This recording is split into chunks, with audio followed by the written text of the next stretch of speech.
तो ये वीडियो भले ही ज़्यादा बड़ी होगी लेकिन आपके ऑल डाउट्स क्लियर हो जाएंगे। कल का आपका अगर इंग्लिश का पेपर अगर आपको ज़्यादा कुछ नहीं आता, ऑब्वियस सी बात है यार, कितने ही पढ़ पाए होगे। मतलब कल तो आपका पूरा दिन यही, मतलब बच्चे कंफ्यूज रहे कि भैया पेपर जो लीक हो गया था हमारा दोबारा तो नहीं होगा, ये नहीं होगा, वो नहीं होगा।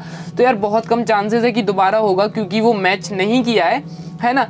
एंड एक इम्पॉर्टेंट बात बतानी थी यार, ये जो तुम लोग खुद ही उनको बढ़ावा देते हो, ये जो पेपर लीक करते हैं ना, मतलब जो यूट्यूब पर डालते हैं, आप लोग उनकी वीडियो देखते हो एंड लाखों में व्यूज़ आते हैं, और जो जेन्युइन तरीके से तुम्हें आंसर समझाते हैं, वीडियोस बनाते हैं, जेन्युइन तरीके से पढ़ाते हैं, आप उन सभी को उतना ज़्यादा पॉइंट ऑफ व्यू नहीं देते हो, है ना। बाकी यार एक चीज़ है कि अपन ने व्लॉग चैनल बना लिया है तो यार अपन लोग बाकी कनेक्ट रहेंगे ना एग्जाम्स के बाद, क्योंकि आपके साथ 11th हो गया, 12th हो गया एंड 12th के बाद चले जाओगे तभी।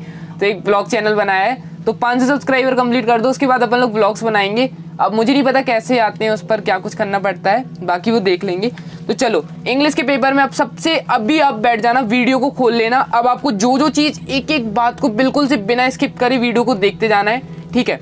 देखो सबसे पहले आपको एक ऐसा कुछ कॉपी रफ ले लेना है। अब उसमें आपको क्या क्या आने वाला है आपका ये पूरा लिख लिया है। आपको ऐसे बॉक्सेस बना लेने हैं कि पैसेज आता है, नोट मेकिंग आती है, पोस्टर आता है, टू लेट के ऊपर वो आ जाता है, ठीक है, एडवर्टाइजमेंट वगैरह, लेटर आता है, शॉर्ट पैराग्राफ आता है, फिल इन द ब्लैंक्स आते हैं, डुएल डायरेक्ट आते हैं, एक्सट्रैक्ट का प्रोज आता है, एक्सट्रैक्ट की एक पोयम आती है, ठीक है, क्वेश्चन आंसर आते हैं। उसमें क्वेश्चन आंसर में सेंट्रल आइडिया भी आजकल आता है, बहुत ज़्यादा लेवल पे पूछ लिया जाता है, खासकर कीपिंग क्वाइट का और माई मदर एट 66 का। अब तुम लोगों को ऐसे बॉक्सेस बना लेने हैं। अब आराम से बैठना है। सबसे पहले पैसेज जो सबसे ईजी लगता है, जैसे मान लो तुम्हें शॉर्ट पैराग्राफ ईजी लगता है, तुम्हें शॉर्ट पैराग्राफ उठाना है। जैसे शॉर्ट पैराग्राफ तुम लोगों को उन्हें कैसे उठाना है, ये चीज़ तुमने क्वेश्चन बैंक जो भी है तुम्हारे पास। अभी वो बात है कि क्वेश्चन बैंक से ज़्यादा नहीं आता, लेकिन इंग्लिश है यार, इंग्लिश में कभी ऐसा नहीं होता कि एग्जैक्ट इस बुक से आ जाए, क्योंकि यहाँ पर आपको अगर कॉन्सेप्ट आता है तो सब कुछ आता है, ठीक है। ये जैसे आपको value of games and sports का है,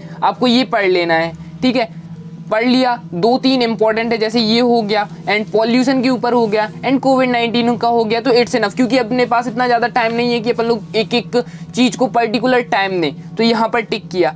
सेकंड चीज़ क्या है, लेटर अपन ने निकाला, लेटर कैसा फॉर्म, ऊपर का फॉर्मेट देखा, नीचे का फॉर्मेट देखा, बन गया, टिक लगा दिया। उसके बाद कोई भी चीज़, पोस्टर देखी, पोस्टर ड्रग्स के ऊपर देख लिया, बॉम्ब ब्लास्टिंग के ऊपर देख लिया। जैसे यहाँ पर अगर अपन लोग देखें जल्दी जल्दी से, तो ये अपन ने ड्रग्स, ये एनिमल क्रूज के ऊपर देख लिया, और इसके बाद ये ड्रग्स के ऊपर देख लिया। ड्रग्स के ऊपर दूसरा वाला बनाना आपको बताया था ना, वो वाला, ठीक है। अब इसके बाद यहाँ पर भी टिक कर दिया अपन ने। अब जैसे अगर कुछ भी, अब मेन चीज़ क्या बचती है आप सभी की, जैसे ये तो आपका ऑप्शनल में आ जाता है, note making and to let advertisement करके, तो ये चीज़ अपन कवर कर चुके हैं। अब बचता है fill in the blank and do as directed. इसके लिए आपको बेसिक सी ट्रिक बताते हैं यूट्यूब पर। अभी जैसे हम तो वीडियो बना नहीं पाएंगे क्योंकि इतना टाइम है नहीं अपने पास, ठीक है। तो इन दोनों के लिए आप लोग क्या करना है, यूट्यूब पर जाना, फिल इन द ब्लैंक्स लिखना बेस्ट ट्रिक के साथ। मतलब वो काफ़ी ज़्यादा सर लोग हैं एंड मैम लोग, तो बहुत अच्छे यूट्यूब पे टीचर्स मिल जाएंगे आपको जो बहुत ईजी तरीके से बता देंगे। तो ये जो 10 नंबर हैं, ये आप लोग ऐसा भगवान भरोसे चले जाते हो ना, इसको प्लीज़ मत जाना ऐसे कुछ करके, ओके। अब बात आती है ये जो हिस्सा है ना, ये आपको दिखाते हैं, ये 44 मार्क्स का हिस्सा है, ठीक है। बहुत मेन इंपॉर्टेंट पार्ट आता है। अब इसको कहाँ से करना है, बेस्ट है गाइस, क्वेश्चन बैंक फॉलो करो, काफ़ी क्वेश्चन है एंड मुझे नहीं लगता कि इसमें से आगे कुछ आएगा, क्योंकि देखो क्वेश्चन अगर आप अभी किसी और बुक से करते हो परीक्षा दिन, लेकिन आपके पास जो है वो उसी से करना, क्योंकि आपको बहुत ज़्यादा क्वेश्चन पढ़ना पड़ेगा। मतलब लास्ट लेसन हो गया, लॉस्ट स्प्रिंग चैप्टर हो गया, इसके बाद डीप वाटर हो गया, द रेड ट्रैप हो गया, एंड इसके बाद इंडिगो चैप्टर हो गया, पोएट एंड पैनकेजेस हो गया, इंटरव्यू वाला हो गया, ठीक है, गोइंग प्लेसेस हो गया, एंड इसके बाद फिर ये my mother eight 66, keeping quiet हो गया, थर्ड लेवल हो गया, एंड इसके बाद द टाइगर किंग हो गया, ठीक है।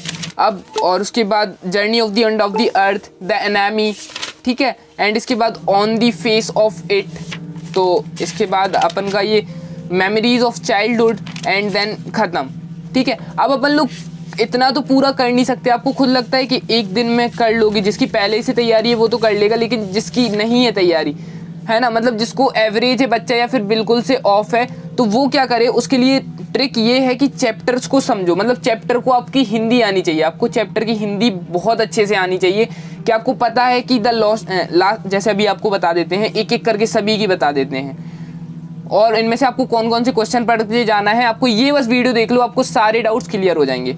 मान लो द लास्ट लेसन चैप्टर, इसमें क्या है कि टीचर जो एम हेमिल जाते हैं, मतलब उनका लास्ट लेसन होता है, तो मतलब इसमें से चैप्टर कैसे, जैसे क्वेश्चन कैसे बनेगा आपका, मतलब हम बताते हैं। ये क्या मैं मतलब बोल रहा हूँ बार बार। लाइट्स ऑफ आ जा, कई लाइट आ गई। चलो यहाँ पर इसमें लिखे हुए हैं। सपोज करो तुम लोगों का एक क्वेश्चन आता है, what was French expected to be prepared with for school that day.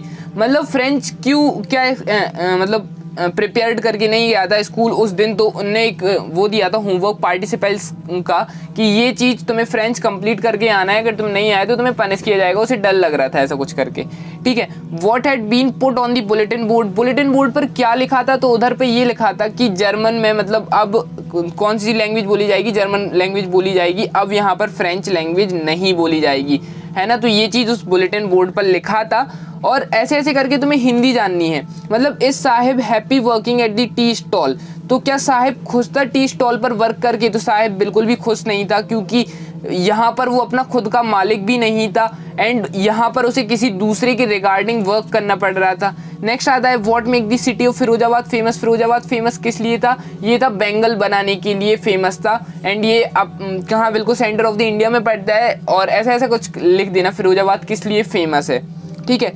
अब मेन बात आती है कि भैया इतने ज़्यादा क्वेश्चन आंसर कैसे करें। तो देखो तुम लोगों को क्वेश्चन आंसर रटना नहीं है, ठीक है। यहाँ से आपको क्या करना है कि जो तुम्हें लगता है कि बिल्कुल से इम्पोर्टेंट है, ठीक है, तो वो पढ़ के जाना है। बिल्कुल क्वेश्चन बैंक से कुछ एक दो क्वेश्चन कर लेना, क्योंकि अगर तुम लोगों ने एक दो क्वेश्चन ही कर लिए ना, तो वो क्वेश्चन तुम्हारे सब कुछ कवर कर लेंगे, है ना। मेन चीज़ आती है कि हिंदी आनी चाहिए तुम्हें। जैसे इधर पे कोई भी क्वेश्चन अपन लोग उठाते हैं, जैसे कोई भी क्वेश्चन यहाँ पर अगर उठाना चाहें, कोई भी, जैसे यहाँ तो ये स्टार्टिंग के चैप्टर हैं, ठीक है, बाद के चैप्टर उठाते हैं, ठीक है।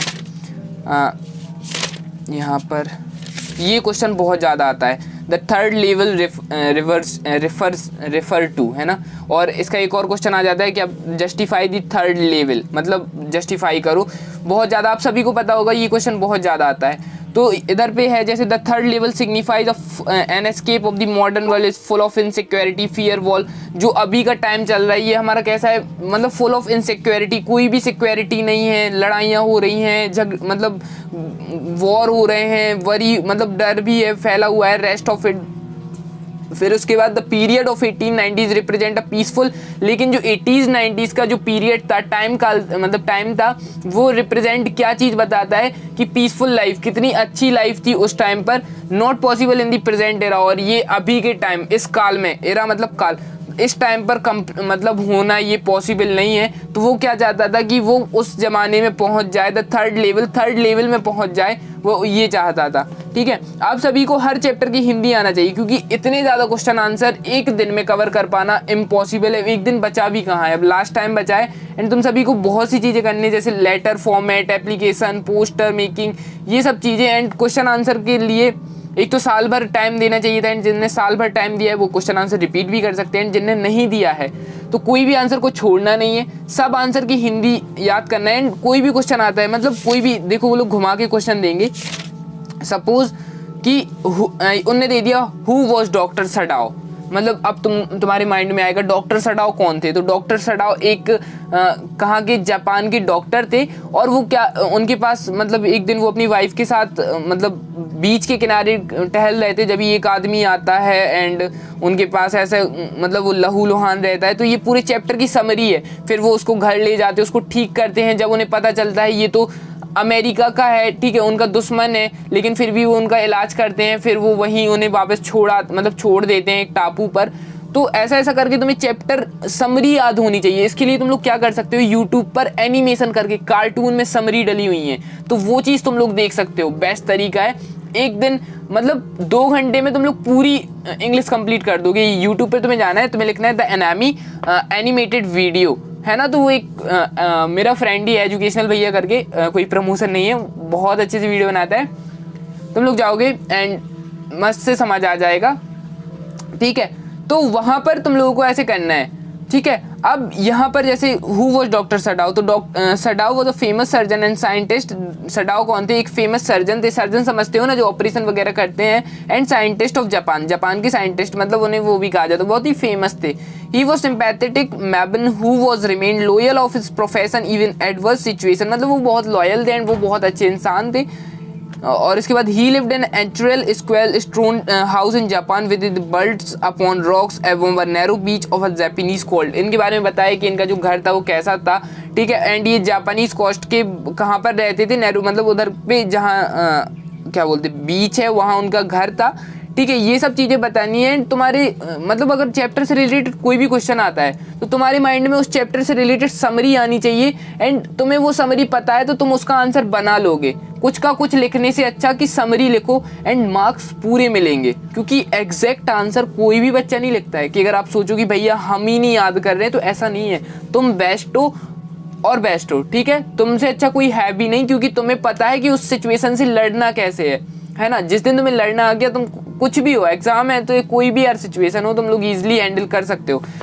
ये आ गया पूरा। अगर तुम्हारे माइंड में आया कि यार ये तो हमने पढ़ा ही नहीं, छोड़ दो, छोड़ के आ गए, ऐसा नहीं करना यार। एंड ऑफ द टाइम लड़ो। रील्स वगैरह देखते हो ना, शॉर्ट्स वगैरह, ऐसी रील्स आती ही होंगी यार, कि मतलब अपनी सिचुएशन को कैसे फेस करना है, तो उसको पॉजिटिव वे में लिया करो, ना कि एडिक्शन वे में। और तुम लोग रील्स देखे जाते हो, अभी भी रील्स देख कर ही आए होगे, या फिर देख के जाओगे, या फिर थोड़ी बात देखोगे, या फिर, है ना।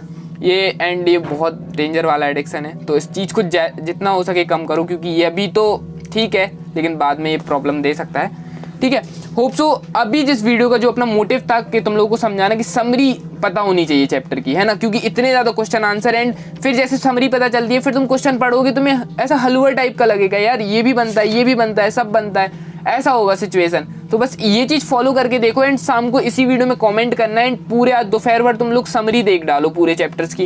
एंड फिर तुम चैप्टर देखना अपनी परीक्षा दिन, परीक्षा बोर्ड उठा के क्या लगेगा तुम्हें, मतलब थैंक यू बोलोगे तुम लोग भैया को, ठीक है। एंड 500 सब्सक्राइबर जल्दी कराओ यार। ब्लॉग चैनल पे लिंक डिस्क्रिप्शन में दी रखी है। Okay bye, thank you.